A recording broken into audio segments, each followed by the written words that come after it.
Hello everyone. In today's class, we are going to start talking about random processes, and we are going to be considering uh, a turbulent flow experiment where a component of velocity is actually measured. So we looked at PDFs. We started with probability, of course, CDFs, cumulative distribution function, uh, probability distribution function. Then we went on to joint random variables, so naturally joint CDFs, joint PDFs. That took us to marginal CDFs, marginal PDFs, and then conditional PDFs. So now let's look at the actual process, some random process, and let's try to relate that to what we know about turbulent flows. So if U is a component of velocity in a repeatable turbulent flow experiment, and let's say it is measured at a particular location in and time, it is completely characterized by its PDF, f of v. It's completely characterized by its PDF. However, let's say you consider the same velocity now as a function of time. So then a time-dependent random variable, we call it a random process. Right? An example would be, in the next slide, I've shown here a picture of velocity with time. And you will see that this velocity here is measured with time. And in fact, this is a sample path of the velocity measured with time at a particular point in space and a particular component, by the way, from 3 different repetitions. So there are 3 curves in the air from 3 different repetitions of a turbulent flow experiment. So it might be starting from almost the same value, but then it fluctuates. It looks chaotic, it looks irregular, isn't it? So it looks random to us. So this random process is characterized by, it could be like a one-time CDF and a one-time PDF, meaning at a single point in time, its variation is characterized by a one-time CDF. What do I mean by that? If I just take a single point in time, say t is equal to 4, at 3 different repetitions, I have 3 different values. That means at that particular point in time, I can represent the velocity, a single component of the velocity at a particular point in space, because of its random variation with different repetitions. I can represent it by a one-time CDF, by a one-time PDF. Why do I call it a one-time CDF or a one-time PDF? Because it represents the velocity at a single point in time. It represents the velocity at a single point in time. So that is what I mean. So that PDF, or in this case CDF, f of v comma t, is the probability of u of t at a specific point in time being less than v. And obviously the PDF can also be defined. So now the PDF is a function of time, right? F of v at t is del f del v, which is a function of, again, v and t.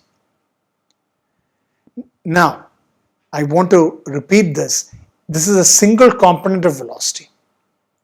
It is measured at a single point in space, and we are considering one point in time. And we say that there is a distribution. It follows a random pattern. And as you know, this one-time CDF and PDF, it contains no joint information about U2 for 2 or more times. This does not have any information about what happens later or even before.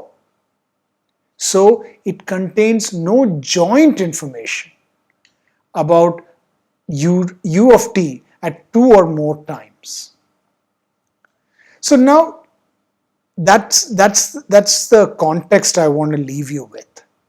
Now let's consider 5 different random processes, radically different behavior, and that is illustrated in this particular figure here.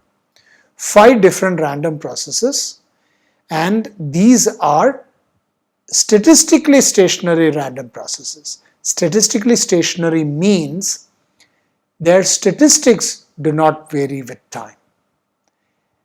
the variables themselves could vary with time, as you can see. This is sample paths of 5 statistically random processes, statistically stationary random processes. And they have different characteristics. We'll go over that. So clearly the x-axis is time and the y-axis is whatever quantity that is measured, the random variable that is measured. That its variation with time is what is plotted for 5 different random processes. Now I'll come back to this. Each of these have the same one-time PDF. That means at a specific point in time, they have the same PDF. They have the same one-time PDF. But as you can see, they are so different from each other in spite of having a one-time PDF. So this goes to indicate that a one-time PDF cannot characterize by any means the variable completely. It does not give any joint information about 2 or more times, isn't it? That's what we are trying to say. So that means in order to completely characterize a random process, we need to know the joint PDF at all instants of time. So when you have a random variable being plotted here with time, this is a measurement, it's a velocity measurement, but it behaves randomly. So when you have this random variable that is plotted with time for different repetitions, in order to completely characterize it, you need to know that value, you need to know the joint PDF for all the times. So we are talking multiple times. That is why we are saying it is a joint PDF. And this, in this case, so we will have multiple distributions because you have multiple repetitions, and you will have a joint PDF because it has multiple times. All of this for a single component of velocity at a single point in space. You would have to do this for all 3 components and for all points in space for you to completely characterize the turbulent flow, isn't it? So imagine how complicated it's going to be. So if it is that complex, one way to simplify, one way to make our life easy is to consider the process to be statistically stationary.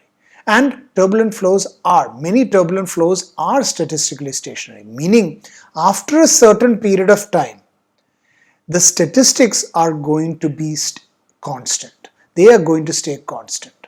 They are going to not vary with time. So that's what we mean. A process is statistically stationary if all multi-time statistics are invariant under a shift in time.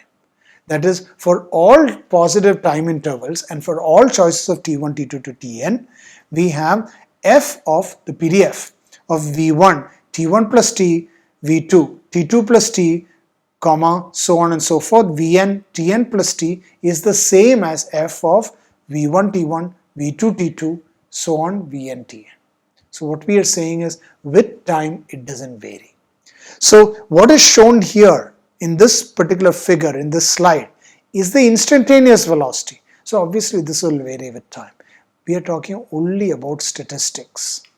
So if I want to just show something here quickly, this is what a mean looks like for a turbulent flow. For example, so the mean is changing initially, but after a certain period it starts to remain constant. Same goes for the variance. So this is the mean and this is the variance. Let me use the same notation. So it is the variance. They are, as you can see, they are staying constant with time. Now let's go back to the 5 random processes that we had shown earlier. So here, like I was saying earlier, this is all characterized by the same one-time PDF. It still is showing very different behavior. So the one-time PDF is a standardized Gaussian, by the way. Just to be specific, all of them have a standardized one-time PDF. Now, the first one is a measured turbulent velocity. The second one is a measured turbulent velocity at a higher frequency than that of A. And it is clear, visually you can see, if you look at figure B, it fluctuates a lot more, so it is at a higher frequency. The third one is a Gaussian process with the same spectrum as that of A. So both of these have the same spectrum. The fourth one is an Ornstein-Uhlenbeck process, which is a stochastic process. It's a random process with the same integral timescale as that of A. So this one has the same integral timescale. Let's call that tau. Has the same spectrum. Let's call that E. And the fifth one is the jump process, again a stochastic process with the same spectrum as that of D. So these two have the same spectrum, E. Alright, so these are the 5 random processes. Now the first point I want you to take away from here is they have the same one-time PDF, and it happens to be a standardized Gaussian. And in spite of that, they are showing radically different behavior. So what does this all mean, right? Now let's first define what a statistically stationary random process is. So a turbulent flow after an initial transient period can reach a statistically stationary state, let's call that SS, even though the flow variables u of t vary with time, the statistics don't, they stay constant.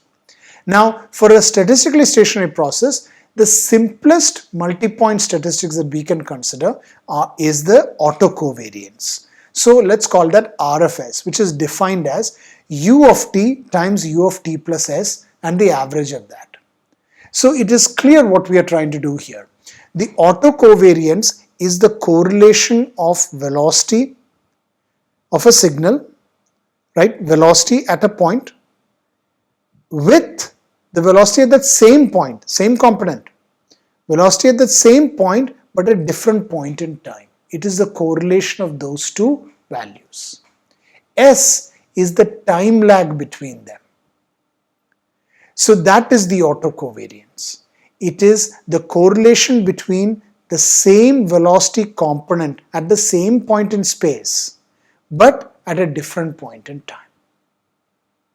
So that would be the autocovariance, and S here is the time lag. Now you want to, just like earlier we had covariance, now we have autocovariance, so we would have an autocorrelation function like a normalized value of the autocovariance, which is basically the autocovariance divided by the variances, isn't it? By the variance. So you have ut times ut plus s divided by ut squared, average of that, where ut is the fluctuation. Now since it is an SS, it is a statistically stationary process, the mean, variance, the autocovariance and the autocorrelation function, they do not depend on time, they are a constant. So the autocorrelation function is a correlation coefficient between process at times t and t plus s. So just like you had correlation coefficient earlier, now you have an autocorrelation function which is at 0 is going to be 1. It is going to be a number that is between -1 and 1. That is what this means. And it is going to be an even function. So what does that mean? So rho of s is equal to rho of minus s. What we are trying to say is whether it is a time lag or a time lead, it doesn't matter. It is going to be the same value. So it's an even function. It doesn't, because you are taking a product of two values, right? One is lagging behind the other, one is leading over the other. So whether s is positive or negative, it doesn't matter, it will have the same value. Now, if ut is periodic, u of t plus t is equal to ut, then the autocorrelation function is also periodic. So rho of s plus t is rho s. So if you have a sinusoidal wave, then the autocorrelation function is also going to be periodic. Hope that is clear. So now let's define the integral timescale, because all of this was required in the 5 random processes that we described earlier. So the integral timescale is defined as the integral of rho s ds. Okay. Okay, this comes from the fact that if you take a turbulent flow, the correlation will diminish as the lag time increases. Physically, what does that mean? If I try to correlate between values of velocity at one point in time to values of velocity that are much further in time, much in the future, very much in the future, then as my lag time increases, my correlation is reducing. Eventually, there will be no correlation between velocity at one point in time to velocity that is much further out in time. So the correlation is going to keep decreasing, which means the integral of the autocorrelation function is going to converge. You are going to get a finite value because the correlation function is decreasing. It is decreasing and it is eventually going to zero. So you're going to have the integral timescale 0 to infinity, the integral timescale defined as 0 to infinity, the autocorrelation function rho of s ds. And this figure I have described earlier, it basically is indicating that how for a statistically stationary process, the statistics don't vary with time after a certain point in time. So this is the transient period. And this is the statistically stationary period.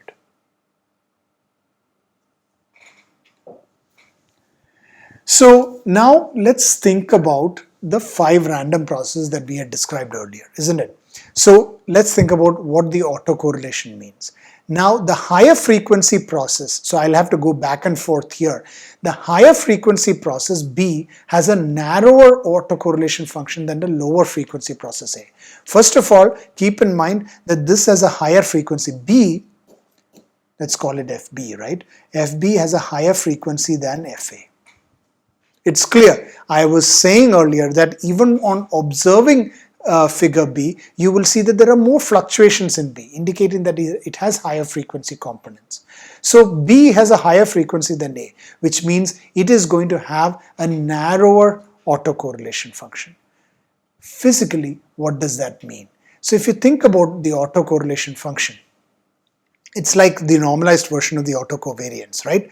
So if you have a higher frequency, things are happening at a much smaller time scale. So the further S is, the less correlated it is going to be. The further the lag time is, it correlates with events that are much closer to itself in time because it has a smaller time scale. So it correlates less with events that are further in time compared to a lower frequency case. So that is what we mean by higher frequency process has a narrower autocorrelation function than does the lower frequency process A. So that is what is plotted here. This is A and this is B. You can see that it has a much narrower autocorrelation function compared to B. So they have the same one-time PDF, but the autocorrelation function is different. So we are trying to see how different statistics are different even though their one-time PDF is the same. Autocorrelation is one of them. You can see that for B it is narrower. What else? Processes D and E both have an autocorrelation function defined by this with the same integral time scale as that of process A. So D and E have the same integral timescale as process A. So apart from B, all processes have the same integral timescale. So coming here, you will see that D and E, they have the same integral timescale as A and C. D and E have the same integral timescale as A and C. This is A and C. They have the same integral timescale. The only one that is different is B. So A, C, D and E have the same integral timescale. They have different autocorrelation functions, but they have the same integral timescale. Integral timescale is obtained by integrating the entire autocorrelation function. The only one that has a different autocorrelation function is B. or a different time scale is B. So that is this one here, which is a narrower autocorrelation function. So that's what we've been trying to get at in terms of looking at the autocorrelation function for the different random processes. So as much as these processes have the same one-time PDF, they look different, that is for sure, and it looked like only B had a different integral time scale. A, C, D and E have the same integral time scale. You wouldn't guess that by looking at this figure. So there are what we are trying to say is there are a lot more parameters that you need in order to completely characterize a system. And just by taking a one-time PDF is not enough. The autocovariance is a start. That is one of the variables that you can take. But this is all possible also because these are statistically stationary processes, meaning they are not changing with time. The statistics are not changing with time. So we are able to consider a covariance, RFS, which is not changing with time. Now, that takes us to what is called the frequency spectrum. The autocovariance and the frequency spectrum are Fourier transform pairs. Meaning, the frequency, what we define as this frequency spectrum is basically the Fourier transform of the autocovariance.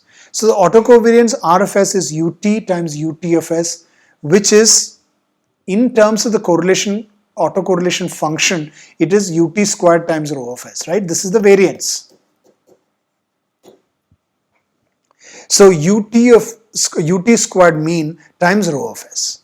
Now this autocovariance is the inverse Fourier transform of the frequency spectrum, or the frequency spectrum is the Fourier transform of the autocovariance. So E of omega this is how you define a Fourier transform, 1 over pi minus infinity to infinity RFS e to the minus I omega s ds. Now you know that since RFS is an even function, we saw earlier that rho of s is an even function. Remember, whether s is a time lag or a time lead, the value remains the same, isn't it? Because as long as you're just taking the product of two variables in time. So it doesn't matter whether one is behind the other or the other one is ahead of the other, the value is the same. So in that sense, RFS is an even function. You have an even function multiplied by e to the minus I omega s. Remember, e to the minus I omega s is cos omega s plus I sin omega s, where I is the complex number. And cosine omega s is an even function, whereas sin omega s is an odd function. So when you have an integral going from minus infinity to infinity and taking an odd function multiplied by an even function, that is going to cancel out to 0. You're only going to be left with even functions. That is what you end up with here. Except you will now have a 2 over pi because of minus infinity to infinity, it takes 2 times the 0 to infinity integral. So you have the 2 over pi 0 to infinity RFS cosine omega s. That is because the cosine function is an even function and RFS is an even function as well. An odd function multiplied by an even function cancels out to 0 if you are taking over a symmetric range like minus infinity to infinity. Hope that is clear. So this is how the frequency spectrum is defined. E of omega is 2 over pi 0 to infinity RFS cosine omega s. Similarly, the inverse Fourier transform would be defined as the autocovariance is half minus infinity to infinity e of omega e to the I omega s ds. So this is the inverse Fourier transform. This is Fourier transform and this is the inverse Fourier transform. I'm just going to call it IFT. So again, using the same substituting e to the minus I omega s as cosine omega s plus I sin omega s, this would be 0 to infinity e of omega cosine omega s ds. Again, because you are removing the odd function out. So essentially, RFS and E of omega, they contain the same information. It's basically the autocovariance itself in frequency space. RFS is real and even, so is E of omega. That's also real and even. Remember, now what we are doing is we are going from physical space where we represent things in time, take correlations in time, and we are taking a Fourier transform and representing the frequency spectrum in frequency space. So this velocity fluctuation has a spectral representation as the weighted sum of Fourier modes. That is what we are doing when we are taking it as when we are taking a Fourier transform. We are saying that the velocity is now represented by sum of a lot of Fourier modes.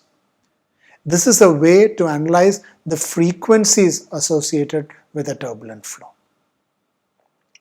So in today's class, what we have done is we started by looking at random processes, and as an example, we looked at 5 different random processes. We looked at what a statistically stationary random process is. In those 5 random processes, all of them had the same one-time PDF, but their other statistics were vastly different from each other, indicating the fact that to completely characterize a system, you need more than just a PDF. You need more than just a one-time PDF. That took us to the definition of the autocovariance, the autocorrelation function, and finally to the frequency spectrum. We are going to take this forward and look at the frequency spectrum and the spectrum tensor in the next class. Thank you.